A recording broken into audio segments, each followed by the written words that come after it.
On Thanksgiving, my son told me, "Don't come, Dad. My wife's family needs their own space." In their eyes, I was a worn-out old man, an inconvenience to be set aside. I said nothing. Instead, I went to an old friend's home where warmth, laughter, and quiet elegance reminded me of my worth.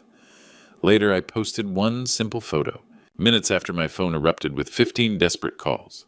Let me know in the comments what time zone you're in, and tell me, have you ever discovered your family only contacts you when they need something? The cardigan felt softer than usual against my skin as I smoothed it down one final time. Navy blue wool, the one Ruth had picked out for me 3 Christmases ago at Nordstrom. "It brings out your eyes, Theron," she'd said, adjusting the collar with those gentle fingers I still missed every morning. I turned from the bedroom mirror and walked past her photograph on the hallway wall, our last Thanksgiving together, her smile radiant despite the chemo taking its toll. The empty chair at our dining room table had remained untouched for 3 years now, like a shrine I couldn't bring myself to disturb. But today felt different. Today I wouldn't be eating alone. "Dad, we'd love to have you for Thanksgiving," Marcellus had said Monday evening, his voice warm with genuine enthusiasm. "Kalia's making her famous cornbread stuffing, and we finally have enough space now that we moved to the bigger place in Westlake Hills." I'd felt something loosen in my chest that I hadn't realized was wound tight. My son wanted me there. After 3 years of polite distance and increasingly brief holiday calls, he was reaching out. Now, Thursday afternoon, sunlight streamed through the windows of my modest Tarrytown home, illuminating dust motes that danced between towering bookshelves. Volumes of American literature, poetry collections, and student papers from my decades at UT filled every available space. The house felt smaller, somehow cozier, knowing I'd soon be surrounded by family again. I picked up the gift bag from my kitchen counter, homemade pecan pralines wrapped in Ruth's favorite holiday paper. The recipe had been her grandmother's, passed down through 4 generations of Texas women. Kalia would appreciate the gesture, surely. These weren't store-bought offerings. They represented tradition, love, the kind of thoughtfulness that mattered. The shower had been longer than usual, the shave more careful. I'd selected my best khakis, the ones without the small ink stain near the pocket, and polished my leather shoes until they gleamed. At 62, I still believed in making an effort in showing respect through appearance. My phone rang just as I was checking my reflection one last time. "Dad." Marcellus's voice sounded strained, different from Monday's warmth. "Actually, there's been a change of plans." I felt my stomach drop, though I kept my voice steady. "Oh, nothing serious, I hope." "Well, it's just that—" He paused, and I could hear Kalia's voice in the background, sharp and insistent. "Kalia's family is driving up from Dallas. Her father just closed this huge real estate deal, and her brother's bringing his new girlfriend. She's some kind of investment banker." "That sounds lovely, son. I'm sure we'll all get along wonderfully." Another pause. Longer this time. "The thing is, Dad, they're successful business people. Really successful. And Kalia feels like having a retired professor there might make them uncomfortable. You know how it is with different social circles." The words hit me like a physical blow, but I maintained my professorial composure. "I see. She thinks it would be better if this Thanksgiving was just, people who really understand each other's world. People who speak the same language about investments and portfolios and that kind of thing." I stared at my reflection in the hallway mirror, the carefully chosen cardigan, the polished shoes, the gift bag clutched in my hand, like evidence of my naive optimism. "Don't come, Dad. Kalia needs this to be, just successful people." The line went quiet, except for the sound of my own breathing.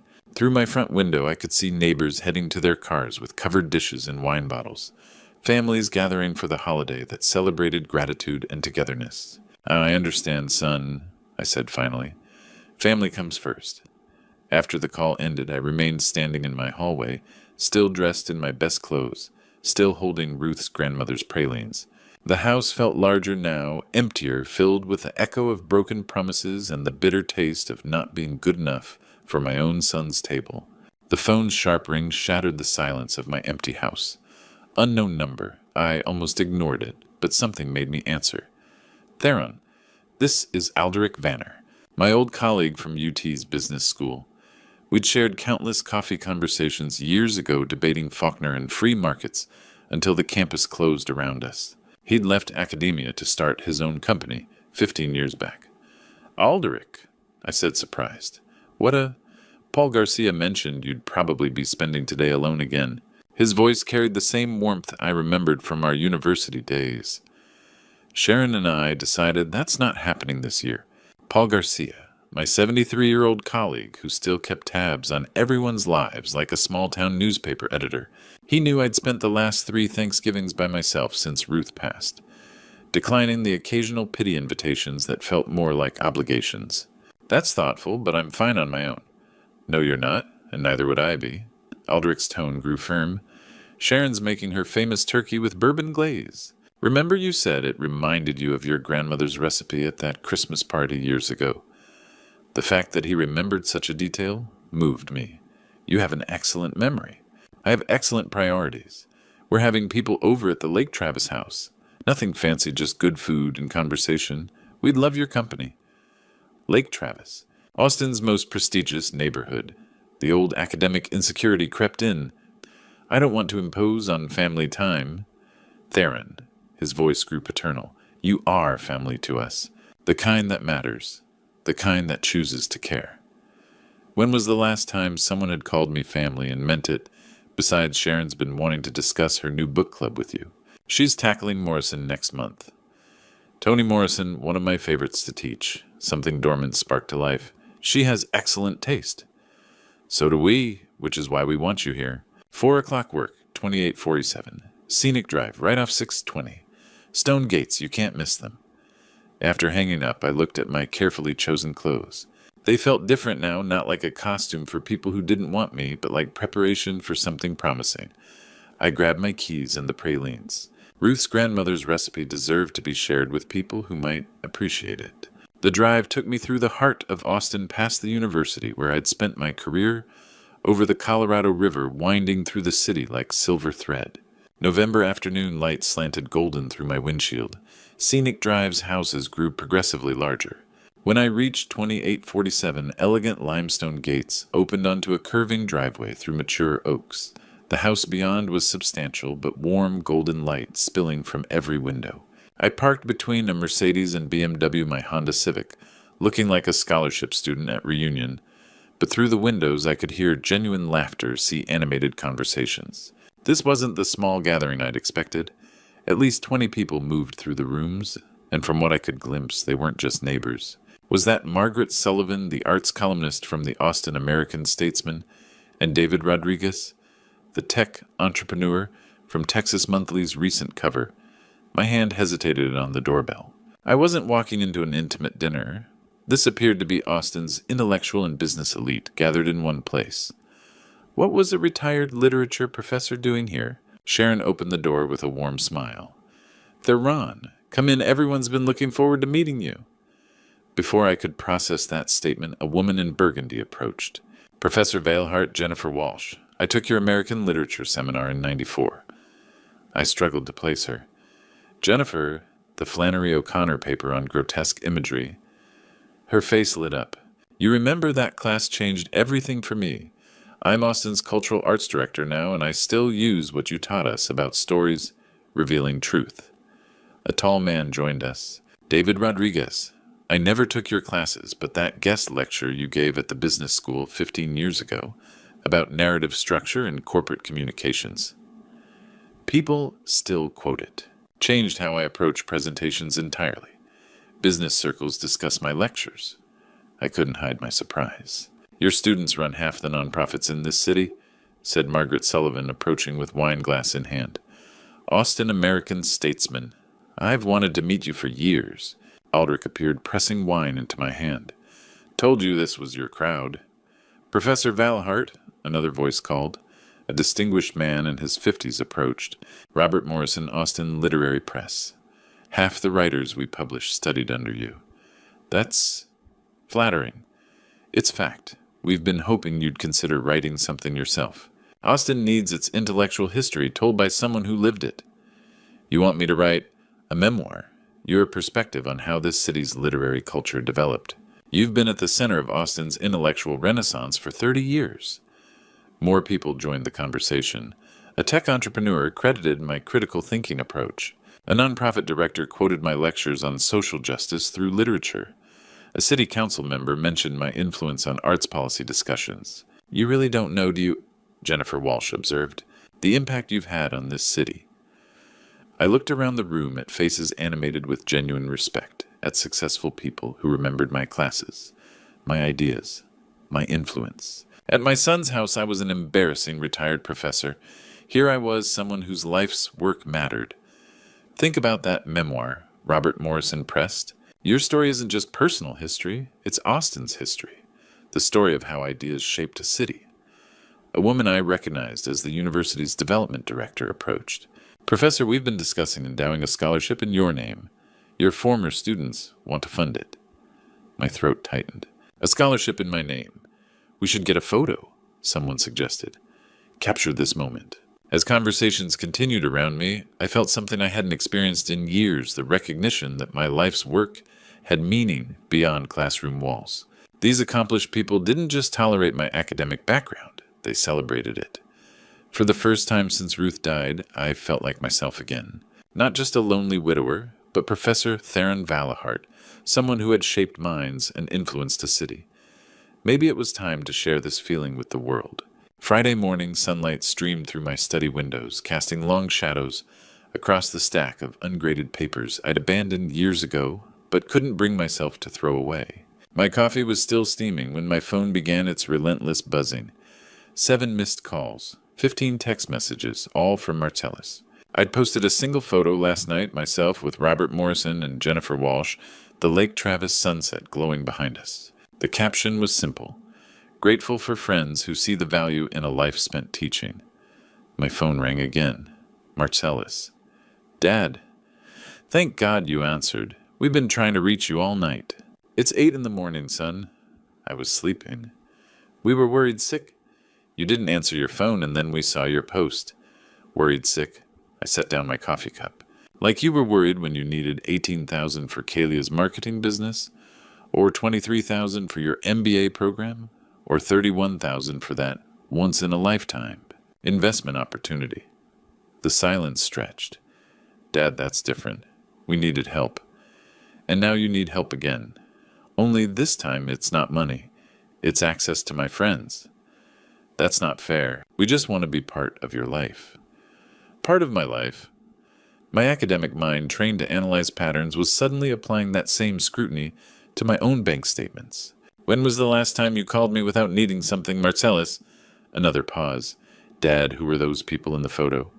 Of course. No answer to my question, just deflection to what they really wanted. Friends. But Robert Morrison owns Austin Literary Press. Jennifer Walsh runs the city's arts programs. These are important people, Dad. Why didn't you tell us you knew people like this? I walked to my desk, pulled out my checkbook register. 4 years of entries since Ruth died. Emergency after emergency, crisis after crisis, always preceded by renewed family contact.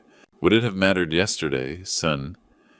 When Kalia said I wasn't successful enough for her dinner table, I was trying to protect you.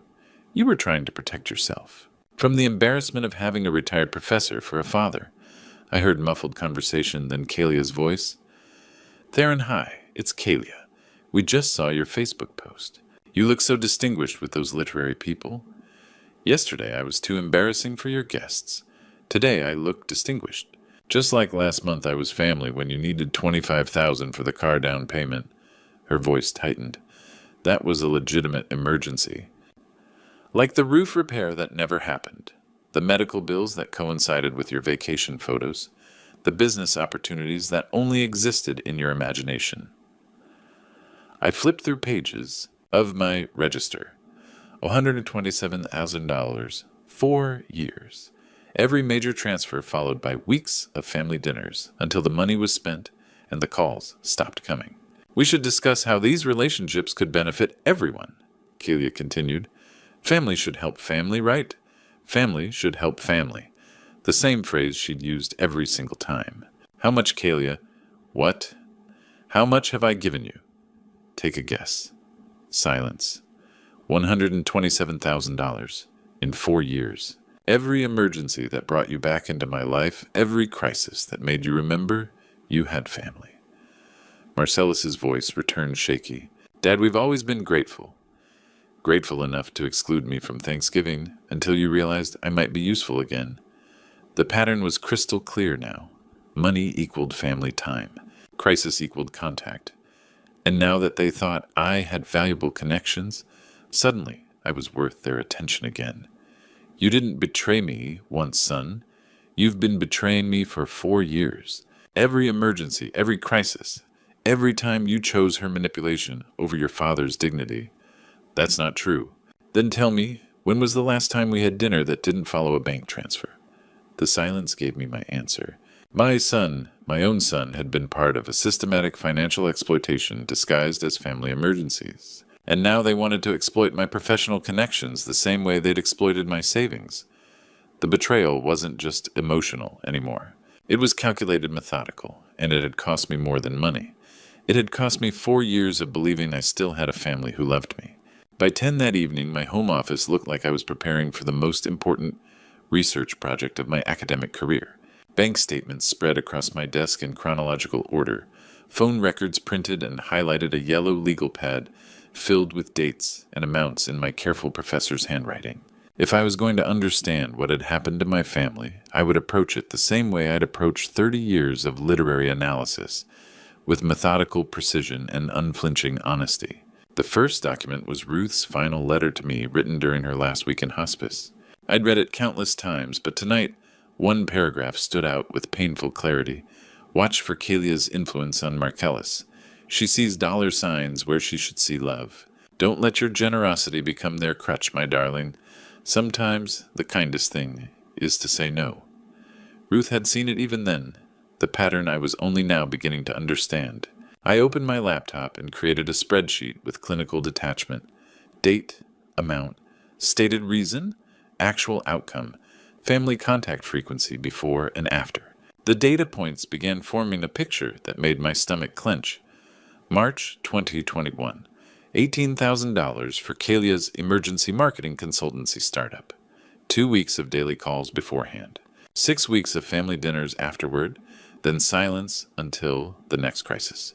June 2021, $23,000 for Marcellus's MBA program. Dad, this could change our whole future. 3 months of regular contact, then back to holiday-only communication. September 2022, $31,000 for the once-in-a-lifetime investment opportunity that would set us up for life. Pattern repeated intensive contact during the ask, sustained attention during the gratitude period, then gradual withdrawal. I cross-referenced these dates with my phone records. The correlation was undeniable. Major financial requests coincided with renewed family intimacy. Bank transfers were followed by invitations to dinner calls, just to chat photos of the grandchildren I rarely saw otherwise. My academic mind, trained to spot patterns in centuries of literature, found the same narrative structure in my own life setup: crisis, resolution, abandonment. Rinse and repeat. I pulled out Ruth's old calendar, the one she'd kept during her final year. Her handwriting grew shakier as the months progressed, but her observations remained sharp. Kalia, asking about retirement accounts again. Marcellus seems nervous, another business idea. Theron too generous for his own good. She documented their manipulation even as she was dying. The most damning evidence came from my email archives. Every request followed the same script. Manufactured urgency, emotional manipulation, promises of changed behavior. Expressions of gratitude that lasted exactly as long as their financial needs were met. I found text message threads that revealed the truth behind their emergencies. The roof repair that became a kitchen renovation. The medical bills that coincided with vacation photos from Cabo. The car emergency that resulted in a brand new BMW in their driveway. By midnight, the pattern was irrefutable. 4 years, 16 separate crises, $127,000 in total. Each transaction followed by temporary family warmth, then gradual cooling until the next emergency arose. I leaned back in my chair, staring at the evidence spread before me. This wasn't a son struggling to make ends meet. This wasn't a family facing genuine hardships. This was systematic financial exploitation disguised as filial need. Ruth's voice echoed in my memory from one of our last conversations. They're not asking for help, Theron. They're training you to be their personal bank. I thought she was being harsh-colored by pain and medication. Now I realized she'd been trying to save me from exactly this moment, the moment when I would finally see that my generosity had been weaponized against me. The boy who used to proudly introduce me as my dad the professor had grown into a man who saw me as a financial resource to be managed. Every family dinner, every grandchildren's photo, every I love you dad had been calculated to maintain my willingness to fund their lifestyle. I closed the laptop and gathered the documents into neat stacks. The evidence was overwhelming, the conclusion inescapable. I hadn't been helping family. I'd been enabling a sophisticated long-term financial manipulation. Tomorrow, I would take action to ensure this pattern never repeated itself. I researched estate attorneys with the same precision I'd once used for academic journals. 3 days of reviews led me to Susan Taylor's downtown Austin office. I need to protect my assets from financial manipulation, I told her, placing my evidence folder on her desk. Susan listened as I outlined the pattern: 4 years, $127,000 systematic exploitation disguised as family emergencies. Her questions were sharp, professional. Your current will leaves everything to Marcellus, written when I believed family meant love, not access to my bank account. Total assets, $1.4 million. House worth $400,000. Retirement accounts at $850 life insurance brings it to $1.4 total. What are your protection goals? I'd thought about this during sleepless nights since my discovery. I want 80% of my estate to go to organizations Ruth and I believed in, specifically Austin Animal Center, where she volunteered every Saturday during chemo treatments. UT's English Department Scholarship Fund for first-generation college students, something we started together. The Austin Public Library literacy programs we supported for 15 years. Those are meaningful choices. The remaining 20% for Marcellus, but I want it structured so the manipulation becomes impossible. No lump sums they can request for fake emergencies. No access Kalia can orchestrate. No borrowing against future distributions. Susan made detailed notes. A controlled trust would accomplish that. Monthly distributions of approximately $2,000. Enough for genuine needs. Not enough to fund their lifestyle. No emergency withdrawals. No spousal access. No borrowing privileges. Perfect. I want to help my son genuinely, but I won't fund their calculated crises anymore. We'll structure the charitable giving through your will revision and create a separate, irrevocable trust for your son's portion. The trust terms would make the exploitation pattern you've documented legally impossible. I thought of Ruth's quiet generosity, her belief that wealth should create lasting value. This honors what we built together. Real help, not enabling manipulation. Paul Garcia arrived as my witness. After hearing my decisions, he smiled. Ruth would be proud. You're protecting your values and your son's character. The document signing took 40 minutes. Susan explained each provision as I initialed pages, the charitable bequests, the trust structure, the protection mechanisms. Each signature felt like reclaiming control I hadn't realized I'd lost. Your family won't know about these changes unless you tell them, Susan explained. But when the time comes, the legal structure will prevent any future financial exploitation. Walking out of that downtown office briefcase containing my new legal protection, I felt something I hadn't experienced in 4 years: complete control over my financial future. My legacy would honor Ruth's memory and create genuine value, not enable calculated greed. I called Marcellus on Wednesday morning, my voice carrying the same calm authority I'd once used to quiet restless lecture halls. I need to see you and Kalia this evening. 6 o'clock. We have important family matters to discuss. Dad, is everything okay? You sound so formal. Everything is perfectly clear. I'll see you both at 6. I spent the afternoon arranging my living room like a courtroom. 2 chairs facing my leather recliner. The coffee table cleared, except for a manila folder containing copies of my new legal documents. The late afternoon light slanted through my windows, illuminating the space where I would finally reclaim my dignity. They arrived at 6:15 Kalia, carrying an expensive bottle of wine and wearing her brightest smile. Theron, you look wonderful. Doesn't he look wonderful, Marcellus? She kissed my cheek with theatrical warmth. We've been so excited about spending more time together as a family. Please sit. I gestured to the chairs I'd positioned. We have significant matters to discuss. Marcellus shifted uncomfortably. Dad, you're making this sound ominous. I prefer the term clarifying. I opened the manila folder. Let's begin with your recent interest in my social connections. Kalia's smile brightened further. Your literary friends seem fascinating. We'd love to get to know them better. Why the directness of my question caught her off guard? Well, because families should know each other's friends. Family. I repeated the word slowly. An interesting concept. Let me share what I've discovered about our family dynamic. I pulled out the first document, my financial analysis spreadsheet. Over the past 4 years, you've requested financial assistance 16 separate times. Total amount, $127,000. Markellis's face went pale. Dad, we've always been grateful. Each request followed the same pattern. Urgent contact, emotional appeals, promises of changed behavior. Each payment followed by temporary family warmth, then gradual withdrawal until the next crisis. Kalia's smile was beginning to strain. Well, families help each other through difficult times. Difficult times that coincidentally aligned with your vacation photos, luxury purchases, and lifestyle upgrades. I turned to the next page. The roof repair that became a kitchen renovation, the medical emergency that coincided with your Cabo trip, the car crisis that resulted in a BMW. You're twisting things, Kalia said, her voice sharpening. I'm analyzing data, something I've done professionally for 30 years. I looked directly at my son. When was the last time we had dinner that didn't follow a bank transfer, Marcellus? His silence was answer enough. Which brings us to recent developments. I pulled out the legal documents. I've made some changes to my estate planning. Kalia leaned forward, her mask slipping slightly. What kind of changes?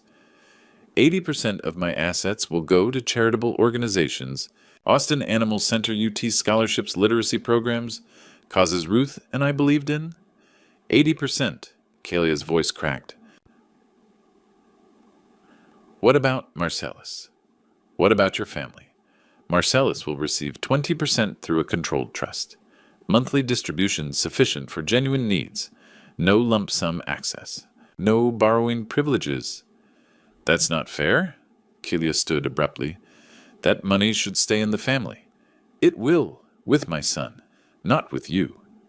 Her face flushed red. You can't cut me out. I'm family too. Are you? I remained seated calm. Yesterday I was too embarrassing for your dinner table. Today you want my money. Tomorrow you'll want my connections. But you've never wanted me. Marcellus looked stricken. Dad, that's not true. When did you last call me just to talk, son? When did you last visit without needing something? The money was never yours, Kalia. I continued, my voice steady. And now it never will be. She exploded. You selfish old man. That inheritance belongs to your son. You can't give it away to strangers. I can. I have. It's done. Kalia grabbed her purse, her composure completely shattered. This isn't over. We'll contest this. We'll fight you. With what grounds? My mental competency is well documented. The legal framework is bulletproof, and the pattern of financial exploitation is thoroughly evidenced. She stormed toward the door, then whirled back. Come on, Marcellus. We're leaving. But my son remained in his chair, staring at his hands, his face a mask of shame and realization. Marcellus! Kalia's voice was shrill. Go ahead, he said quietly. I need to talk to my father. 3 weeks after Kalia's explosive exit from my living room, I found myself standing in the Austin Animal Center, surrounded by the sounds of hope and second chances. First time volunteering. Amy Wilson, the shelter coordinator, smiled as she handed me a volunteer badge. We always need help with the senior dogs. They're harder to place, but they have so much love to give. I followed her past kennels filled with eager faces until we stopped at the last cage. A 12-year-old golden retriever lay quietly in the corner, his graying muzzle resting on his paws. This is Buddy. His owner went into assisted living 6 months ago. Family couldn't take him. Amy's voice softened. He's been waiting ever since. I knelt by the kennel door. Buddy lifted his head, his brown eyes meeting mine with a recognition that went beyond species. 2 souls who'd been abandoned by the families they'd loved unconditionally. Can I take him for a walk? That first walk became daily visits. Buddy and I developed a routine morning walks around the shelter grounds, afternoons sitting together in the quiet corner of the adoption area. Neither of us was looking for anything dramatic, just companionship, Just someone who understood that loyalty shouldn't depend on what you could provide. You're going to adopt him, aren't you? Amy said after my 10th visit. We're adopting each other. The paperwork took 2 days. Bringing Buddy home felt like completing something I hadn't realized was broken. He settled into my house with the quiet dignity of someone grateful for a second chance. My memoir research led me to the Austin Central Library, where I spent afternoons in the local history section. That's where I met Maristelle Vera, the head librarian, who approached my table with a stack of books about Texas literary history. Professor Veilhart, I'm Maristelle. I heard you were researching Austin's intellectual development. These might help. Our conversation started with books and evolved into something deeper. Maristelle had lost her husband 2 years earlier, understood the strange geography of grief and healing. She loved literature with the passion of someone who devoted her life to connecting people with stories that mattered. You should write this, she said one afternoon, reviewing my research notes. Austin needs someone to tell the story of how ideas shape the city. I'm considering it. Consider faster. The world needs more stories about finding purpose after loss. Buddy seemed to approve of Maristelle greeting her with the tail-wagging enthusiasm he reserved for people who understood that love wasn't transactional. The letter from Marcellus arrived on a Tuesday, handwritten on simple stationery. Dad, I've been thinking about everything you said, everything I've done. You were right about the pattern, about the manipulation, about how I let Kalia turn our relationship into something calculating and cold. I've left her. I'm staying with a friend, seeing a therapist, trying to understand how I became someone who would betray his own father for money I never needed. I don't want your inheritance, Dad. I want your forgiveness. I want to earn back your love, not inherit your money. If you're willing, I'd like to try being your son again. The real kind, the kind who calls just to talk. Marcellus. I read the letter 3 times before calling him. Dad, his voice was tentative, hopeful. Would you like to meet Buddy? Our reconciliation happened slowly, carefully. Coffee meetings that gradually became dinners, conversations that started with apologies and evolved into genuine connection. Marcellus began volunteering at the animal shelter, finding his own path to healing through service. I forgot who I was, he told me one evening as we walked Buddy through Zilker Park. I forgot that being your son was the best thing about me. 1 year later, my memoir, Austin Minds: How Ideas Built a City, hit the bestseller list. The book launch party was held at the Austin Public Library, surrounded by friends who valued ideas over assets. Maristelle stood beside me as I signed copies Buddy at my feet, greeting admirers with the dignity of a dog who'd found his purpose as a therapy animal for other seniors. Marcellus helped coordinate the event, his pride in his father's accomplishment, genuine and unencumbered by calculations about personal benefit. You did it, Dad, he said as the evening wound down. You found your real family? I looked around the room at Maristelle organizing books, at Amy Wilson discussing Buddy's therapy work, at former students who'd become successful adults, still crediting their old professor with shaping their thinking. We all did, I said. We all found where we belong. True family, I'd learned, wasn't about blood or obligation. It was about choosing to value each other for exactly who we were, not what we could provide. And sometimes, if you were very lucky, you got to start over and build it right. Looking back on my journey, I realized that sometimes God puts us through trials to teach us our true worth. I spent 4 years funding manipulation because I confused love with obligation, family with transaction. Don't be like me. Don't wait until you've lost $127,000 and your dignity to recognize when you're being used. The signs were always there at contact that coincided with financial need. Warmth that disappeared after bank transfers, family dinners that required payment in advance. True story, I thought buying their love would keep them close. Instead, it taught them I was valuable only for what I could provide. God had to show me through genuine friends at Lake Travis what real appreciation looked like, people who valued my mind, not my money. These grandpa stories aren't just about one professor's awakening. They're about recognizing that authentic relationships don't require payment plans. When Buddy chose to love me without conditions, when Maristelle appreciated my intellect without agenda, when Marcellus finally wanted my forgiveness instead of my inheritance, that's when I understood God's plan for true family. The hardest lesson, sometimes protecting your legacy means protecting it from the people you love most. My charitable giving honors. Ruth's memory while ensuring our values create lasting impact. The controlled trust gives Marcellus support without enabling manipulation. True story. Real family doesn't ask what you can give them, they ask what they can give you. Grandpa stories like mine should serve as warnings. Don't let generosity become exploitation. Don't confuse enabling with helping. God blessed me with a second chance at 62. Buddy taught me about unconditional love. Maristelle showed me intellectual companionship. Marcellus learned to value relationship over inheritance. True story. Your worth isn't measured by your bank account. It's measured by the authentic connections you build and the values you uphold. If this story resonated with you, please share your thoughts in the comments below. Have you experienced similar family dynamics? How did you handle financial manipulation from loved ones? Don't forget to subscribe to our channel for more inspiring grandpa stories that remind us what truly matters in life. Your story could help someone else find their way back to authentic relationships.